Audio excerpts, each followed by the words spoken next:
Hi guys, welcome back to the అమ్మా boss channel. నేను మీ లక్ష్మిని. చాలా రోజులైందండి నేను లాంగ్ వీడియోస్ పోస్ట్ చేసి అన్ని షార్ట్ వీడియోస్ పోస్ట్ చేస్తున్నానని.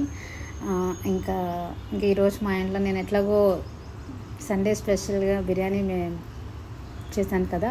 సో ఈ బిర్యానీ ప్రాసెస్ని ఒకసారి ఇక్కడ షేర్ చేద్దామని మీకు ఈరోజు నేను ఈ వీడియోలో షేర్ చేస్తున్నాను. అసలు నేను ఎలా ప్రిపేర్ చేశాను అనేది కూడా ఒకసారి చూడండి. మీకు నచ్చితే లైక్ చేసి కామెంట్ కూడా పెట్టండి. సో ఫస్ట్ నేను వచ్చేసరికి బిర్యానీ రైస్ ఉంటుంది కదా, 2 గ్లాసెస్ తీసుకున్నాను. తీసుకొని ఒక 45 మినిట్స్ నేను అది వాష్ చేసేసి 45 మినిట్స్ నేను నానబెట్టేసాను.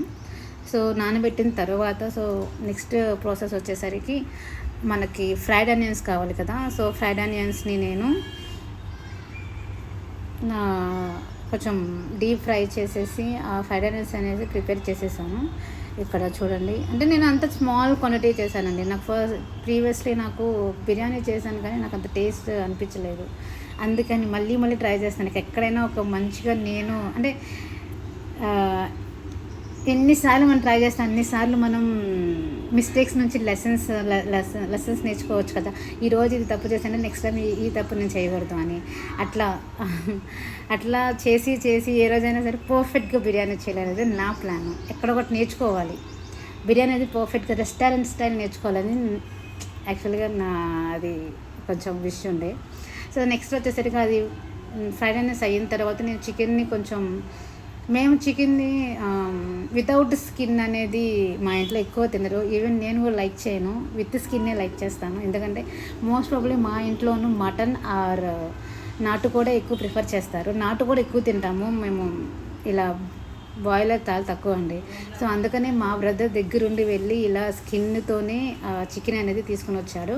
సో నేను ఇక్కడ ఒక 1/2 కిలో తీసుకుని ఆ చికెన్లో నేను ఈ కడిగే శుభ్రంగా దానిలో ఉప్పు, కారం, పసుపు and tomato puree and onion paste, అల్లం వెల్లుల్లి పేస్ట్, పెరుగు, సో అంత డ్రెస్సింగ్ ఉంటుంది కదా బిర్యానీకి ఏవైతే డ్రెస్సింగ్స్ చేస్తామో ఆ డ్రెస్సింగ్ అంతా ఎవ్రీథింగ్ అలాంగ్ విత్ కొత్తిమీర అండ్ పుదీనా అండ్ ఇంకేమేమి వేసాను, కొంచెం మసాలా పౌడర్, బిర్యానీ మసాలా పౌడర్, ఇవన్నీ వేసేసి ఫుల్ ఆనియన్స్ కూడా వేసేసాను. నేను ఫ్రై చేసిన ఆనియన్స్ ఉన్నాయి కదా, అవి కూడా వేసేసాను. వేసిన తర్వాత సో ఫుల్ నేను వాటిని మిక్స్ చేసేసి అది ఒక 1.5 hours 2 hours పెట్టానండి ఫ్రిడ్జ్లో మ్యాగ్నేట్ చేసేది. ఫుల్ మ్యాగ్నేట్ చేసి అంటే 2 hours మనం ఉంటే బిర్యానీ అనేది చాలా అది యాక్చువల్గా ఒక 3 hours 4 hours పెడతారంట. నేను విన్నాను, ఇలా అడుగుతాను కదా ఎలా చేస్తారు అంటే అని.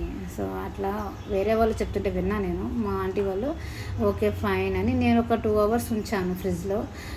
ఉంచిన తర్వాత ఇంకా మీన్వైల్ నేను చికెన్ ఫ్రై అనేది ప్రిపేర్ చేసేసాను. కొంచెం వెల్లుల్లి కారం వేసి ప్రిపేర్ చేశాను. చికెన్ ఫ్రైలా చేశాను, గ్రేవీ అంటే మరీ గ్రేవీలా కాకుండా జస్ట్ ఒక ఫ్రై లాగా. ఈ బిర్యానీలో పొడిగా ఉండి ఆ ఫ్రై కలుపుకుని తింటే బాగుంటుందని నేను ఫ్రై మాత్రమే చేశాను, పులుసు ఏం పెట్టలేదు. సో ఇక్కడ చూస్తున్నారు కదా వీడియోలో చూపిస్తున్నట్టు అన్నీ నేను మిక్స్ చేసేస్తాను.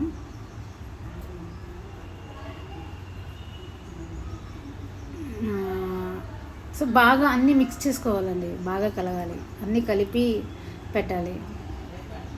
దీనిలో స్పైసెస్ అనేది చాలా తక్కువ వేసాను. మా ఇంట్లో బేబీ ఉన్నాడు కదా, వాడు తినాలి అని నేను మసాలాలు కూడా అంతేం ప్రిఫర్ చేయలేదు. మళ్ళీ వాడు తింటే కడుపు ఎక్కడ అబ్బు అనిద్దా అని నొప్పిలేస్తుందని. సో నెక్స్ట్ నేను వచ్చేసరికి అది 2 hours అయిన తర్వాత ప్రాసెస్. ఇది ఒక 2 hours పెట్టాలండి.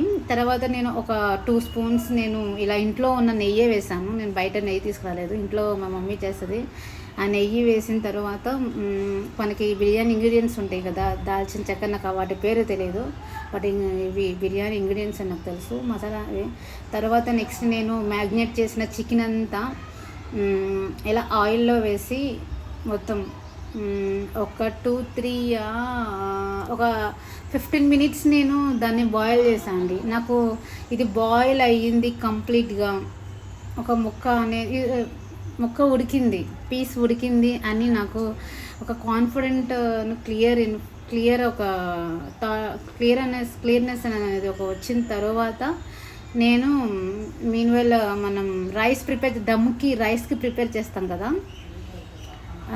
సో ఆ రైస్ని ప్రిపేర్ చేస్తున్నాను పక్క స్టవ్ మీద. సో ఇది జస్ట్ యాజ్ యూజువల్ అండి, బిర్యానీ మేకింగ్కి ఫస్ట్ మనం ఆయిల్ వేసి అల్లం వెల్లుల్లి పేస్ట్ వేసేసి తర్వాత కొంచెం కొత్తిమీర పుదీనా ఇవన్నీ వేసి వాటర్ పోస్తాం కదా. అవి బాయిల్ అయిన తర్వాత మనం ఏదైతే నానబెట్టుకున్న ఈ బాస్మతి రైస్ ఉంటుందో ఆ రైస్ని తీసుకొచ్చేసి వాటర్లో వేసేసానండి. మనకి వాటర్లో వేసిన తర్వాత ఒక 10 మినిట్స్ ఆర్ 5 మినిట్స్కే మనకి చెక్ చేసుకోవాలి. అది ఉడుకుతూ ఉంటుంది కదా, ఉడుకుతూ ఉన్నప్పుడు మనం అది ఒక చిన్నది గింజ తీసుకొని అది బ్రేక్ అవుతుంది అని అనుకుంటే ఆల్మోస్ట్ ఉడికిపోయినట్టే.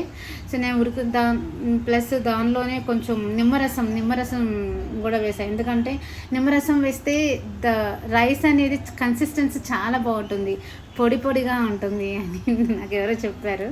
సో నేను ఆ టిప్ కూడా దీనిలో ఇంప్లిమెంట్ చేశాను.